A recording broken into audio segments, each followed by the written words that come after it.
So cheating, right?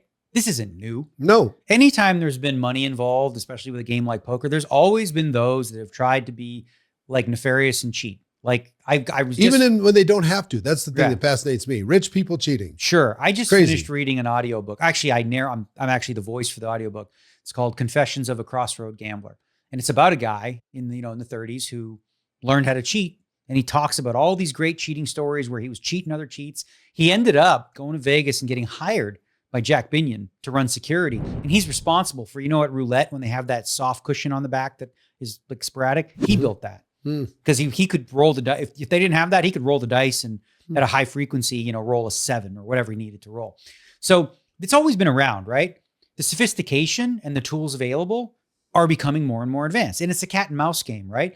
So you have these guys trying to cheat the house, and the house is trying to like police it and catch them, back and forth.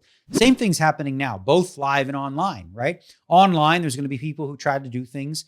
And I think frankly, it's a little bit easier to catch them online because you have all the data. Sure. And you can see the cards. Whereas in a live scenario, if it's not streamed, you don't ever get to look at the data and go, whoa, that sticks out as really fishy, right?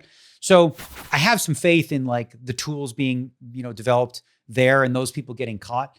And there's a network of people who, are always actively aware of that. And that doesn't stop people from trying and sometimes getting away with it. That's just the world we live in. And then live as well. You've heard horror stories about private games. Part of the reason I don't play in them, even like a cell phone on the table can be an RFID reader, and it connects to the deckmate or something like that. So if you're playing in a private game, you have to have a lot of trust. Like I wouldn't, unless, it's really just a bunch of friends and we're not playing for big money. But yeah, it's always going to be, like you said, the technology is advancing for the cheats.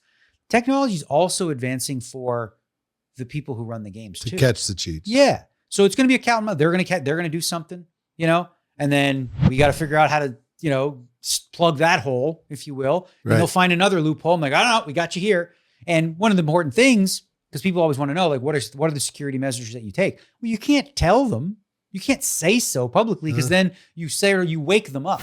Right. You wake up exactly sort of the methods, and then the cheats figure out a way around the way in which you're defending against it. Unbelievable. If you're into network marketing, entrepreneurship, or personal development, hit subscribe for daily content.